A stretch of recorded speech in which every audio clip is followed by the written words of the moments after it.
Assalamualaikum warahmatullahi wabarakatuh. Selamat siang Ibu. Masih ya. Perkenalkan nama saya Rahma Lolita Agustiana selaku host pada siang hari ini. Baik, langsung saja saya ucapkan terima kasih sudah menyempatkan hadir bersama kami di acara podcast pada siang hari ini, dan izin Ibu mau menyebutkan namanya Ibu Nimade Rosiana, SST MKEP, selaku Wadir Bidang Akademik Politeknik Cendrawasih Palu. Baik Ibu, dengan tema podcast pada siang hari ini, mengenal lebih dekat Politeknik Cendrawasih Palu yang menyiapkan generasi yang unggul melalui pendidikan vokasi. Nah, kalau boleh tahu Bu, bagaimana awal mulanya berdirinya Politeknik Cendrawasih Palu hingga berkembang menjadi seperti sekarang ini? Baik, salam kenal Mbak Lolita. Ya, terima kasih sudah mengundang saya di acara ini. Tadi ditanya bagaimana Politeknik ya dari awal sampai dengan bisa jadi seperti ini. Ya. Politeknik itu di awal sebenarnya namanya adalah Akademi Kebidanan Palu. Ya, Akademi Kebidanan Palu itu dibentuk itu tahun 2005. Ya, dari tahun 2005 sudah berdiri dan menerima mahasiswa. Ya. Tentu jumlah mahasiswa tidak seperti sekarang, jadi mulai dari berapa orang saja, dan sampai saat ini di tahun 2023 itu Politeknik Cendrawasih Palu akhirnya dari Akademi Kebidanan Palu akhirnya berubah bentuk menjadi Politeknik Cendrawasih Palu. Dari Akademi Kebidanan yang hanya satu program studi, yaitu program studi D3 Kebidanan, sekarang sudah menambah 2 program studi lain dan berubah bentuk menjadi Politeknik Cendrawasih Palu. Nah, 2 program studinya lain ini adalah Teknologi Laboratorium Medis, ini sarjana terapan atau bisa dikenal diploma 4, dan rekam medis, manajemen informasi kesehatan. Ini juga sama, dia adalah pada jenjang D4 atau sarjana terapan, seperti itu. Ya. Nah Ibu, kalau boleh diceritakan apa yang menjadi ciri khas atau keunggulan dari kampus Politeknik Cendrawasih Palu dibandingkan dengan kampus vokasi lainnya? Oke, kalau ditanya apa sih keunggulan Politeknik Cendrawasih Palu, dan tadi disebut vokasi ya, mungkin saya jelaskan sedikit dulu terkait vokasi. Kalau vokasi di sini lebih menekankan pada keterampilan, ya, pemenuhan keterampilan, dan lebih banyak melakukan praktikum. Jadi nanti lulusannya akan menghasilkan lulusan yang siap kerja karena sudah terampil. Berbeda dengan pendidikan akademis lebih menitik beratkan kepada kurikulumnya adalah teori, seperti itu. Jadi kalau dibilang apa keunggulan Politeknik Cendrawasih Palu, mungkin sesuai dengan visinya adalah integrasi keilmuan dalam bidang vokasi. Di sini menerapkan berbagai ilmu untuk bagaimana lulusannya nanti siap kerja ya sebagai lulusan vokasi, seperti itu. Nah, seringkali kita mendengar istilah dari pendidikan vokasi ya Bu ya. Sebenarnya apa sih itu pendidikan vokasi dan apa keunggulannya dibandingkan dengan pendidikan akademik? Ya, tadi mungkin sudah sedikit saya singgung ya, pendidikan vokasi dengan pendidikan akademik. Kalau pendidikan vokasi tadi seperti yang saya bilang, lebih menekankan kepada keterampilan, ya, keterampilan dari mahasiswa itu sendiri. Jadi sejak dari perkuliahan mereka sudah melakukan praktik, ya, praktik artinya penerapan ilmu mereka yang mereka terima. Nah, bedanya dengan akademik, kalau akademik tadi saya katakan bahwa menitik beratkan pada teori, seperti itu. Nah, kalau vokasi di sini dilihat dari kurikulumnya, vokasi itu 60% adalah praktikum. Ya, jadi mengaplikasikan teori-teori yang dia terima menjadi praktik baik di kampus, di laboratorium, ya, ataupun langsung turun ke masyarakat seperti rumah sakit, puskesmas, atau langsung turun di masyarakat untuk memberikan pelayanan kepada masyarakat, seperti itu. Nah, ini Bu ada pertanyaan dari teman-teman di akun Instagram. Seberapa penting pembelajaran berbasis praktik di kampus Politeknik Cendrawasih Palu? Bisa diceritakan seperti apa penerapannya di setiap program studi? Oke, baik. Ya, seperti apa penerapannya ya. Jadi, Iya. seperti tadi, karena kita kampus vokasi, Politeknik Cendrawasih adalah kampus vokasi di sini, lebih banyak praktikum. Seperti yang saya bilang tadi, setiap program studi itu baik program studi kebidanan, program studi analis, serta medis, itu lebih banyak praktikumnya daripada teorinya. Jadi penerapannya di sini adalah setiap mahasiswa setelah menerima teori di kelas, mereka akan mempraktikkan baik di laboratorium ataupun mereka akan turun ke masyarakat. Kalau kebenaran ada yang puskesmas rumah sakit, kalau analis ke lab-lab yang ada di rumah sakit atau puskesmas, begitu juga dengan perekam medis. Mereka langsung berpraktik langsung di perekam medis di rumah sakit ataupun puskesmas, seperti itu. Nah, lanjut lagi Bu. Ya. Bagaimana kampus Politeknik Cendrawasih Palu memastikan para lulusannya itu benar-benar siap menghadapi dunia kerja? Ya, siap menghadapi dunia kerja ya, karena setiap orang pasti setelah lulus saya mau ngapain, pasti kerja gitu kan ya. Memastikan lulusannya siap kerja. Kalau dari kita ngomong vokasi tadi ya 60% praktik, artinya anak-anak lulusan dari Politeknik Cendrawasih Palu saat mereka perkuliahan mereka sudah sering melakukan. Kalau orang bilang bisa karena biasa, ya bisa karena biasa.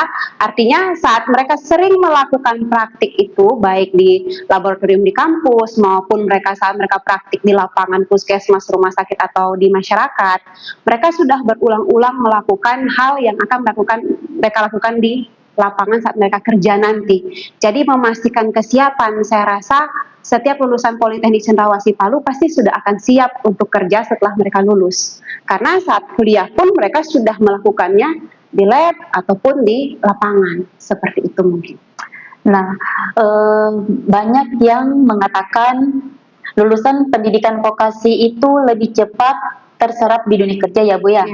Nah, menurut Ibu apa yang membuat lulusan Politeknik Cendrawasih Palu memiliki daya saing yang lebih tinggi?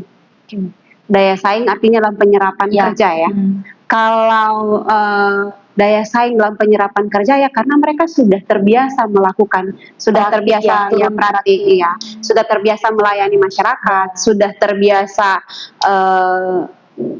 keterampilan mereka sudah terasah gitu. Jadi saat mereka sudah terasah keterampilan, sudah biasa melakukan secara profesional, artinya saat turun ke lapangan, saat mereka mau kerja, mereka tidak berpikir lagi apa yang akan saya lakukan, bagaimana nanti saya saat mau kerja, tapi mereka sudah tahu, oh saya seorang analis, saya akan kerja di laboratorium, alat ini yang saya gunakan, karena di kampus ini kalau boleh saya katakan bahwa ada beberapa laboratorium yang sudah siap, nanti sarana prasarana mungkin ya, itu ada untuk mereka berpraktik, seperti itu. Jadi kalau dibilang siap kerja, ya siap kerja pastinya, mungkin itu. Ya, adakah kisah inspiratif dari alumni Politeknik Cendrawasih Palu yang telah sukses berkarir maupun berwirausaha dan dapat menjadi motivasi lah bagi calon mahasiswa?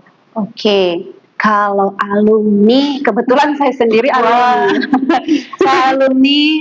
Saya alumni bidan karena dulu kan kampus ini kan Akademi Kebidanan. Jadi alumni sampai saat ini yang ada adalah alumni dari Diploma 3 Kebidanan ya. Jadi baru bidan. Kalau analis dengan rekam medis mungkin tahun depan mereka sudah akan meluluskan, sudah ada akan alumni seperti itu.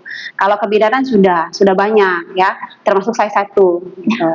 Nah, kalau dibilang kisah inspiratif ada berapa orang alumni ya sebagai bidan desa ada, bahkan ada yang berkarir di luar negeri gitu.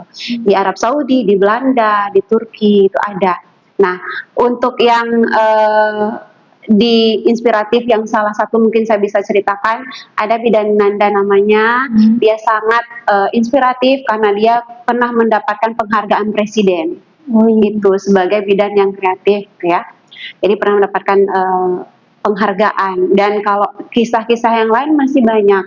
Ada seperti saya yang melanjutkan pendidikan menjadi dosen. Ada juga yang bekerja di Kementerian Kesehatan. Dan kalau dibilang penyerapan lulusan kebidanan hampir semua terserap seperti itu. Ada juga yang membuka klinik karena kewirausahaan tadi ya, mereka sudah terampil diajarkan bagaimana berusaha. Jadi selain menjadi bidan di puskesmas rumah sakit, mereka juga membuka klinik seperti itu ada. Jadi Bu, seringkali kan ini calon mahasiswa itu merasa bingung ya dalam memilih jurusan. Jadi apa tips dari Ibu agar mereka dapat memilih program studi yang sesuai dengan minat, bakat dan peluang karir di masa depan? Ya, untuk calon mahasiswa baru, untuk bagi calon adik-adik kita yang SMA Iya. ya, untuk adik-adik SMA biasanya kalau mau lulus SMA tuh bingung, saya mau pilih apa? Kadang mau ikut maunya orang tua, Iya. tapi hati tidak ke sana gitu ya. Jadi kalau mungkin boleh saran dari saya, bagaimana cara memilih jurusan yang tepat gitu. Lihat dulu keinginan hati kemana, itu maunya bidang apa. Kalau misalnya bidang kesehatan, seperti yang punyanya kampus Politeknik Cendrawasih, kebetulan kesehatan, ada analis, rekam medis, dan bidan. Misalnya bidang kesehatan, oh saya mau jadi bidan, ya. Jadi cara pilihnya ya gampang. Kalau misalnya kita mau ngambil jurusan, usahakan jurusan yang kalau selesai saya siap kerja. Tidak bingung lagi, saya mau magang dulu supaya saya tahu kerja di mana. Saya mau magang dulu supaya saya bisa terampil dan berani, gitu ya. Tapi kalau misalnya kita milih Politeknik Cendrawasih Palu, saat kita milih salah satu jurusannya, di situ sudah dilatih keterampilannya, Iya, dari sudah beberapa. dilatih ya kewirausahanya, seperti itu. Jadi saat lulus sudah pasti akan kerja. Jadi kalau mungkin saran saya, pilihlah jurusan yang sesuai dengan keinginan dan nantinya saat lulus siap kerja. Ya. Begitu, tidak perlu lagi magang lagi. Kalau di vokasi kan seperti Politeknik Cendrawasih Palu, dari kuliah pun sudah mulai magang, bahkan semester 1, semester 2 itu sudah mulai ada yang magang seperti itu, berpraktik di rumah sakit dan lain sebagainya. Puskesmas. Iya, jadi selesai siap kerja. Ya. Nah, sebagai penutup nih Bu, pertanyaan terakhir, apa sih harapan Politeknik Cendrawasih Palu dalam mencetak generasi yang unggul, sekaligus apa pesan Ibu kepada para lulusan SMA atau SMK yang sedang menentukan pilihan untuk melanjutkan di perguruan tinggi? Ya, kalau tadi pesan untuk anak SMA dan SMK ya, kalau misalnya kalian mau lulus dan siap kerja, gitu ya, pilihlah pendidikan vokasi, Ya. gitu ya, yang terampil, yang diajarkan memang pada saat dari kuliah keterampilannya, gitu, dan memilihnya ya sesuaikan dengan keinginan hati, jangan karena paksaan atau mau orang tua gitu. Akhirnya saat kuliah tidak bertanggung jawab, seperti ya. Jadi sebaiknya pilih sesuai keinginan hati dan kuliah di tempat yang nantinya saat kalian lulus siap kerja, gitu ya.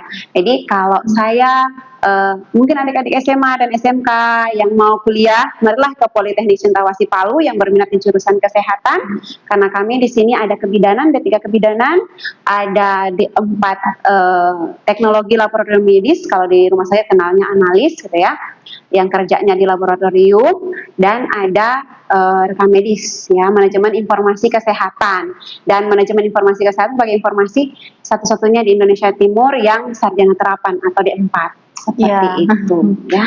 Baik teman-teman di luar sana yang mau bergabung bersama kami di kampus Politeknik Cendrawasih Palu, kami tunggu adik-adik semuanya. Tetap pantau IG Politeknik Cendrawasih Palu, dan terima kasih juga kepada Ibu sudah meluangkan waktunya. Baik, kurang dari podcast kali ini saya mohon maaf. Wabillahi taufiq wal hidayah. Wassalamualaikum warahmatullahi wabarakatuh. Terima kasih.